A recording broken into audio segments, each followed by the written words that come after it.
Three, two, We're just gonna one. go straight to fascism here. See, look, now it doesn't restart. It doesn't matter. It's fucking.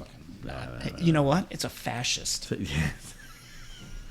So we're gonna stay here because I have mentioned it for 3 hours now that I went to the World War II Museum, and good God. And you watched John Oliver's segment, so. And good God, the parallels of these horrendous things. Yes, so Project, we'll just piggyback off of he fired everybody in his cabinet. Now Yeah. he is war, everything. He's in charge. So, apparently Project get interesting. 2025 Yeah. is a playbook to do the same thing, but replace them with sycophants. I really, really wish that I knew what thing that they referenced from the Reagan era. Long story short is... Well, so Reagan, among, actually, I mean, more than any president in history that I can think of off the top of my head, deregulated more than anyone. And granted, like that's within context because really before FDR, there wasn't that much government. I'll roll it back. Before McKinley and Teddy Roosevelt, there wasn't that much government regulation because, you know, everybody believed that states could take care of everything. But then when everybody started getting sick from meat from Chicago, like... Then all of a sudden it was like, well, you know we what? need Chicago's one of the culinary capitals of the world now. It is. Just saying. No, I'm not saying I don't like Chicago. I'm just saying that nobody was regulating the meat market. So there was bad meat coming out from, which was the slaughterhouses in Chicago were massive. 80 conservative organizations. Yeah. But, yeah, I mean, that was... Reagan was the one who really moved, where he was a disciple of Barry Goldwater, and who was all about the villain they saw in the United States was not racism, it was not inequality, it was federal government. Correct. So overreach. Which is fucking hilarious. It was an ideal. Under Barry Goldwater, under Reagan, it became a practice of we are going to fundamentally and slowly destroy the federal government. And he did. He took a giant dent out of it, and it took years to try to fix all of these deregulations. Apparently, one of those things is what this Project 2025 wants to do, which is... God damn it, I wish I could find it, but I can't. To where they can fire everybody they want to in the federal government, whether they are just a normal worker or an essential worker, someone who's been in federal government for so long as a private citizen that they are now considered essential because they know what the fuck is going on with, I don't know, a switch to the nuclear code. And making all of those at-will employees, firing everyone, letting everyone fucking go, and replacing only what they want, but with people who will follow whatever the agenda is of big government. Yeah, so that... Which seems to be the opposite of limited government. So, I mean, we've already experienced a period of time like that, which was started with Andrew Jackson, and they called it the spoils system. Real quick. Higgins Boats from World War II. Yeah. His first name? Andrew Jackson. Higgins, yeah. Higgins. Yeah. Go ahead. You know. I'm 2 days old. I don't have enough time to get into the complexities of Andrew Jackson, but Sorry, I meant to tell you that. Yeah, I know. Nope. Of course his name was Andrew Jackson. I knew that. Why the fuck wouldn't his name be Andrew Jackson Higgins? Fucking taught Louisiana history for like 6 years. And there's a Higgins Hotel downtown. And a World War II museum all dedicated to Andrew Jackson Higgins, yeah. Sorry. Which but he's also Oh, no, a New Orleans native, he and is, we have and that's why everything's here. And I get it. Andrew Jackson is his But name. without getting into that, but so when Jackson was elected president, which was after a big old debacle, because other than Thomas Jefferson, so Jackson had won like the. It's the reason, or it's because of Andrew Jackson. Didn't he win the popular? Yeah. So, but back then, so it was Jackson who, and his disciples in the Democrat Party, who got the change to the Constitution to remove the land ownership requirement to vote. So it really democratized the United States, which is a very good thing. Fantastic. Yeah. So, which is why, so he lost to John Quincy Adams, and then the next time he ran, he won in a landslide because all the people who couldn't vote. His people. Yeah. Vote. He was a populist. He was the man of the common people, so on and so forth. But once he got into office, he decided, well, I don't want these people who were under. Essentially, back then you still had Federalists, so he's like, I don't want Federalists in positions of government. So he started awarding them to people that were his friends, family members, and people who donated or helped his campaign. The original lobbyists. Right. So this was the spoils system. Damn it, we just went full fucking circle here. Yeah, exactly. Wait, what was it called? Spoils system. Okay. So, the spoils of war. Yep, I understand. Yep.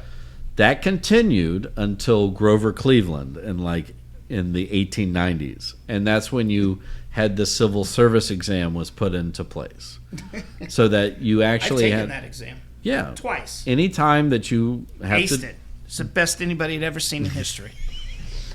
They told me. My doctor, Jimmy Jackson, no one had ever said I seen, was the greatest. No one had ever seen the scores that I got on the civil service exam. But so perhaps in history. In order to get a government job, you had to take a test that showed that you knew what that government job was. Still exists today. Exactly. It's Still exists today. That's a very good thing. Yes. Right. So all those government. Too bad presidents don't have to take it. Or senators, or congressmen, or anybody of importance. Because they're not and so this is what they're talking about, like these career bureaucrats, right? But they're there because they've shown an aptitude for the department or the position that they're going to be in. And again, like civil service exams range wildly. There's one for the post office. I've taken that one. One if you want to work for the Department of Defense. There's one. Take that one. I swear to Christ. Really, I just pulled the two that you. That actually makes sense though, for you. Yep. But there's an entirely different one if you want to work in national parks. Never took that one. Blah blah blah. But that's the whole point of it, so that you don't have cronyism, you don't have nepotism, you don't have any of that. And it's funny how none of that exists today. And in terms of the people who run the day-to-day operations of the government, they're not there because lobbyists. But even correct, they are protected. That's the point. Even if they came from a lobbying system, they still have to take the same test that anybody who would want to get into that. Right. Correct. They're not there because they like, candidate A or B, or they believe this or that or that. No, they are there because they were competent in this particular job. And a lot of were up until recently. There's no partisan. Up until recently, or actually, I would probably say the first example I can throw out to you is somebody who was outwardly showing their politics, Linda Tripp.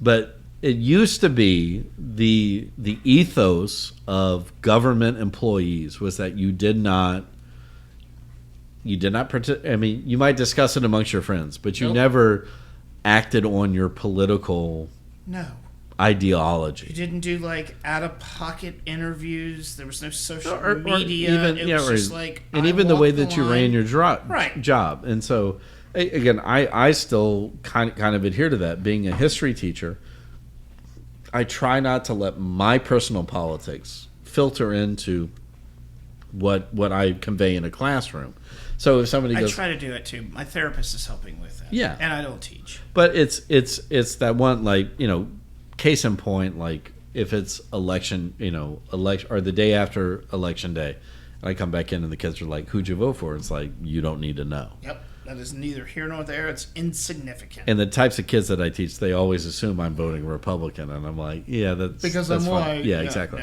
And then I go, well, that's kind of racist. But anyway, that's racist. Aside from Colin. that, but yeah, Ooh, that's pretty racist, Colin. but yeah, to finish this part of the discussion is like that's the way. And I know people are built up to hate bureaucracy, but those hurdles, Red tape Yeah. exists For a a reason, reason. and I fucking hate it. yeah. Same. I But mean, it is same as like there next for a time, reason. just look over your county or parish blue laws and find one of the craziest ones, and then just ask yourself, why did they have to pass that? Like Here's the perfect example. one of my favorite ones is like, don't bathe a donkey in your household bathtub. Why would somebody need to pass that law? Because multiple people were doing that, and it was ruining the water system. No, here's the best one for modern society. Yeah. Caution hot coffee. The reason that is there is because some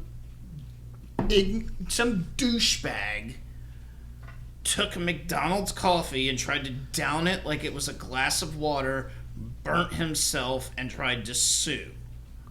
So now you get a caution.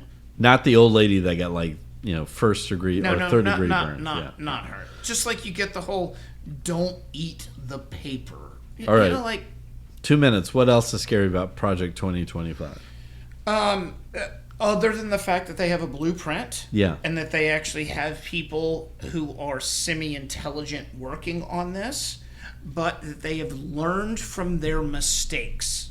Yeah. Okay, I think I tried to mention it earlier, where Jared Kushner had to ask when Trump was elected the first time, like, who's staying and who's going. They did not have a list of candidates to fill just the most basic fucking job functions at the White House. I got you. Yeah. Right? And I'm talking very basic. So now that they know that they are responsible or can hire whoever the fuck they want without really any vetting, that now they know that, like, okay, we can get rid of these people and replace them with people who are on our team.